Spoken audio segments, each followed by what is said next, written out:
just want to tell you a little bit about Kamal and where he comes from. So, and what he does, because he's got a really interesting background. And I thought I've done a number of things yeah. in my little So life.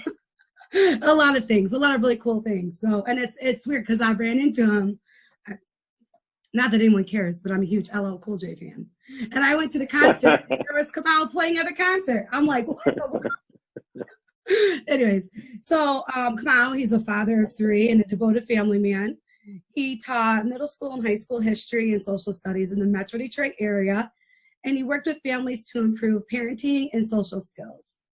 Kamal values empowering his community and works as the program director for Black education and legacy, with focuses on financial literacy as well as education on financial tools and resources that help with wealth creation and generational wealth. Kamal loves history and making the connections that tell the stories from her past and the present. Kamal is also an accomplished musician. Well, hello, LL Cool J.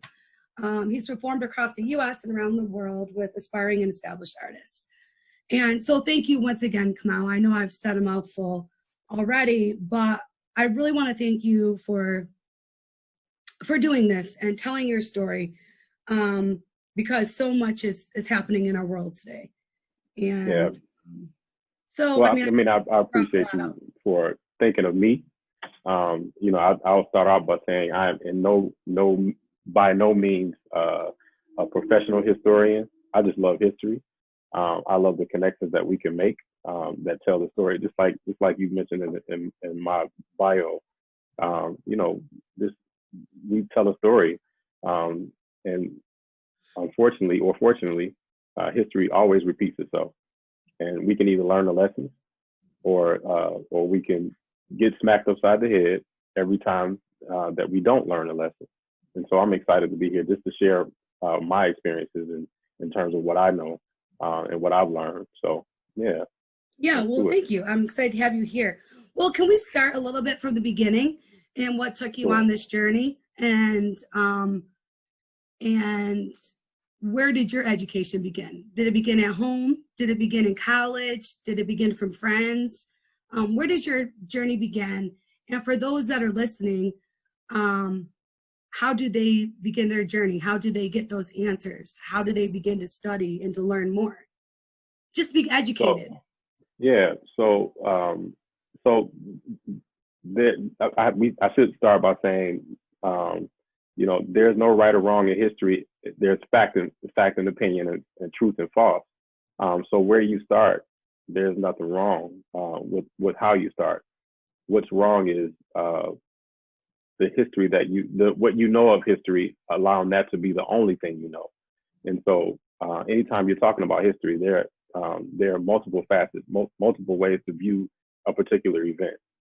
And so we have to look at it based on facts and not not personal opinion. These things are historical facts. And so for me personally, I went to Detroit public schools. I was born and raised in Detroit. I feel like I had a pretty decent education. My kindergarten through 8th grade was primarily in one school. I went to one high school. But the reality is, even though the school was predominantly Black, the only thing that we learned about history was the start of the process of enslavement.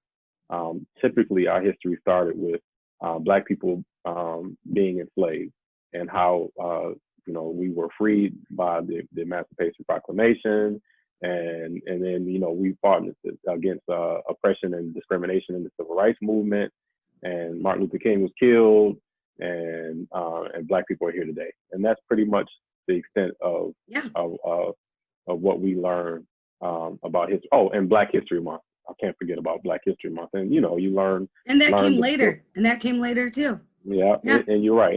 And I was born in the 70s, and I have a fairly decent memory, but I remember always hearing about the first Black person to do this and the first Black person to do that.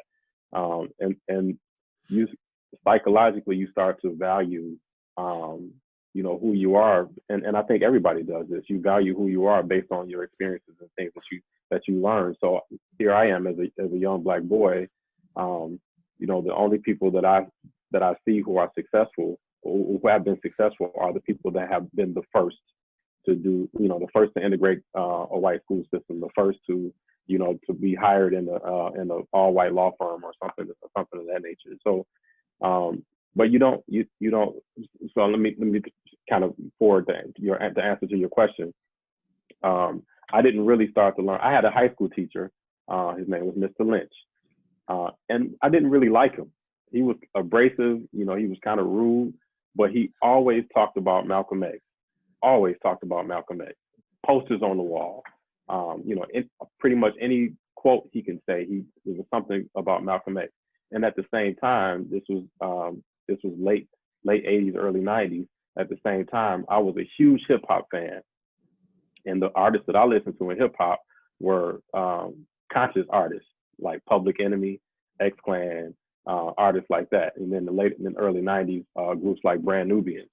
And for me, I always say, if anybody that really knows me to have heard me say that hip hop saved my life. I don't know where I would be had it not been for groups like X Clan and Public Enemy, because those artists gave me a direction that I didn't have. And so with my teacher talking about Malcolm X and me also hearing about Malcolm X and these lyrics, that kind of drew me closer to him. And I read the autobiography of Malcolm X when I was in high school. And that's what started my path. Learning about his struggles, learning about the fact that he came from Detroit. Yeah. Yeah, no, that is awesome. And then the fact that a teacher is who inspired you, and then you became a teacher to inspire other youth. Yeah. And to be honest, that I never wasn't knew even that. part of That's the plan. awesome. Yeah. Yeah, that's awesome. When that wasn't part of the plan, when I started college, to be a teacher, but drawing on those experiences that I had as a student and realizing that I can be impactful, as a teacher, as a model for other people who look like me. That's what kind of took me along that path, to be an educator. Yeah. Yeah, that's awesome. So what happened after that? So you read the autobiography, you started down the path. Did it change how you started looking at things? How you started, absolutely. who you started hanging out with? Yeah. What college you went to? What you decided to do after school? Did you learn things? Like, did you know about Black Wall Street? Did you know about Juneteenth? Did you know about those things prior to? Or was that when you became an adult? Absolutely not. Absolutely not. So that isn't just a white culture, that's an American culture. Absolutely. And that's the thing that we have to understand about us living in this country, of how white supremacy and racism impacts not only Black people, but it also not burdens, but stifles the growth and the progress of white people. Because you can't deny a group of people an existence and not think that the denial of their existence doesn't impact you in some way. If you consider just thinking about music, any form of popular music in this country, Black people had a hand in it. Period. Black people had a hand in blues, gospel, jazz, right? Any form of American classic music or rock and roll, any form of American music, Black people had a hand in that. And so if you remove Black people from the equation, what do you have? You have a culture that doesn't have the ability to express itself in a way that it's been doing for the last 150 years musically. I'm just talking about in the area of music. Right. You know what I mean? The impact that rock and roll has had on American culture, the impact that jazz has had on American culture. You have to attribute that to the Black people's contribution to that art form. And so to answer your question, it doesn't only impact people of color or Black people in particular, but it also impacts white people. And so no, I did not. We, like I said in the beginning, we just learned the basics. But so for me, understand, kind of having that eye opening about Malcolm X, that motivated me. And to be honest, I was in high school. I didn't read a lot. I read a little bit. But when I got to college, and I got connected with people who are like-minded, people who are really sharp and focused, people who I'm still friends with to this day. One of them is a historian who does Detroit tours. He does tours all around the country, but he lives in Detroit, so he does tours based on the legacy of Black people in Detroit. Oh, that's cool. He's Hey, he's give been him a on the shout news. out. Yeah, definitely. His name is Jamon Jordan. You can check him out if you search him on Google. You'll see it's Black Scroll Network tours. And, Yeah, that's good, because that's a way to promote Black business for sure. Absolutely, yeah. And it would be good too because everything, because of COVID, everything is kind of shut down. So I'm sure he's finding a way to kind of adjust to that. So go check him out. But absolutely one of the most knowledgeable people I know about. He's a mind of information, not just about Black culture, but everything. And so, but because of his love of Black culture and our association, I have a couple of other friends who all we did on college nights, we'd be in our room with books. We take a book out on a Wednesday, Thursday, Friday night, and we talk about the implications of people's, you can't see it, people's history of the United States. We talk about Black studies from Maulana Karenga. Just we find things to discuss and to make connections between what happened then and what we're doing now, that kind of leads on that same path or strays us away. And so I didn't find out about Black Wall Street until I was in college. And then you learn Black Wall Street isn't an anomaly. This happened multiple times. So there are a number of self-sufficient, independent, self-sustaining, successful Black communities that were prevalent all throughout the South, primarily because of racism and discrimination. And due to that discrimination, they had to find a way to be independent and self-sufficient. And because these successful Black communities were so successful, the neighboring white communities did not like that and found a reason to destroy them, whether it be a white woman claimed that she was raped by somebody, or somebody being treated unfairly in the Black community, a white person being treated unfairly, or typically it was related to rape. So a Black man was accused of rape, and that gave the neighboring white community license to come in and destroy the, and then not only that, but it was sanctioned by the state, the city, and the federal government. And so in the case of Black Wall Street, that community was actually bombed, literally bombed. So you talk about terrorist activity. This was terrorism at its earliest, and so there's a long history of that. Horrible, absolutely horrible. So your journey then started in college, and you became more and more educated, and you continued to grow.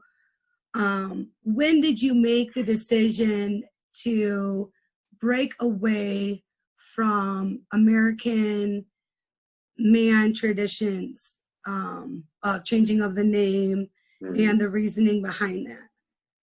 Well, I was in and college. What's the evolution for that? Is that and if you can give some context to that, because I think that's really important as well. Because I know surnames mean a lot, right?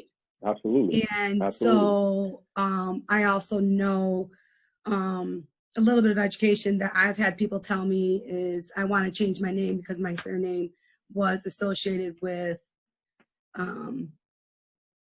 slavery, it ties me to that. Or, and I've had people of color tell me that. I don't know if that is their story or if that is generally a lot of individual stories. I also know that from my family history, they appreciate the surname because their surnames are given based on jobs. And so that's another area that I'm not educated with when it comes to African Americans. I don't know how that works. And and then the other question that kind of rolls into that is that plantation mentality and moving into darker skin versus lighter skin and kind of that then turns into classism, excuse me, and better than culture, that then creates policies that keep people down. Absolutely. So well, I know I said a mouthful and asked lots of questions. That's just Dawn in a nutshell. But I kind of feel, for me, in a lot of ways, they all tie in together. Yeah. Because culturally, I think that's an area people need to understand about people of color is some people just don't take pride in their surname. Yeah. Well, so if you can answer that, I don't. Yeah. If it's not too personal. No, not at all. Yeah, I'm always ready. I don't go around boasting and talking about it, but if you ask, then I'll tell you. So the context is, there were Black people here before the Europeans arrived. It's again, understanding history. There were travelers, people that came, not only Black people, but there are tons of people that came to this, what's called North America, Central America. People that were wayfarers that traveled around the world. Europeans were not the only ones that traveled across the world. However, if we're talking about the sheer number of Black people that are here, that would not have happened without the process of enslavement. The process of enslavement created basically the second largest group of African people outside of Africa. That was due to the process of enslavement, and that the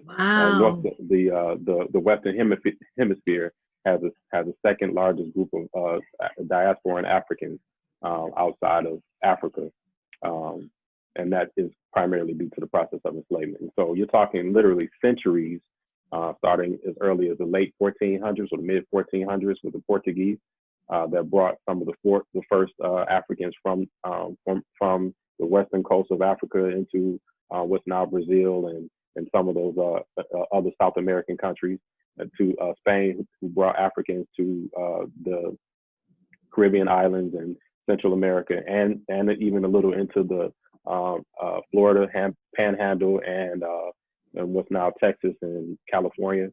So when we're talking about history, understanding history again, the English were not the first people to bring Africans into what's now the United States.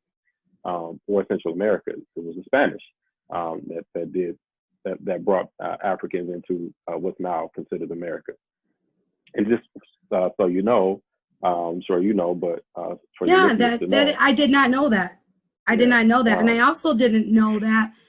So thank you for educating me on that about the travelers, because that's not talked about either. Yeah. So read a book. Interesting. Ivan Van Sertima. His name is Ivan Van Sertima. He has a book called They Came Before Columbus. They Came Before Columbus by Ivan Van Sertima. With that, understanding the reason that we're here in this country, or in the Western Hemisphere, if you want to consider it broadly, is due to the process of enslavement. What came along with that?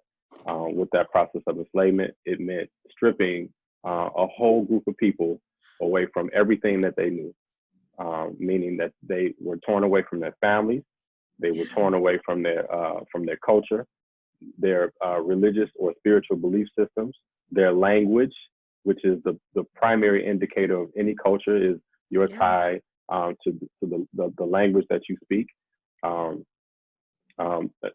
Obviously your base cultural practices.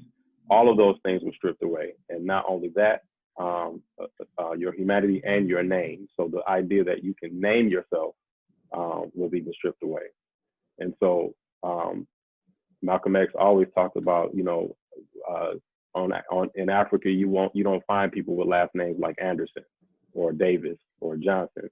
Those people don't exist. Before European colonialism, those things didn't exist. Well, I've been to East Africa and they still don't exist very often. And you'll see in West Africa, you'll see a lot of Africans that have two names. Anytime you talk to them, they typically have two names. They'll have an English name, and then if you ask, they'll tell you their English name. My name's Peter, and you say, well, where are you from? I'm from Nigeria. Are you Igbo? Oh, okay. So what's your Igbo name? Oh, it's and they'll tell you, Olatunji, something. Right. You know what I mean? Right. So makes sense. And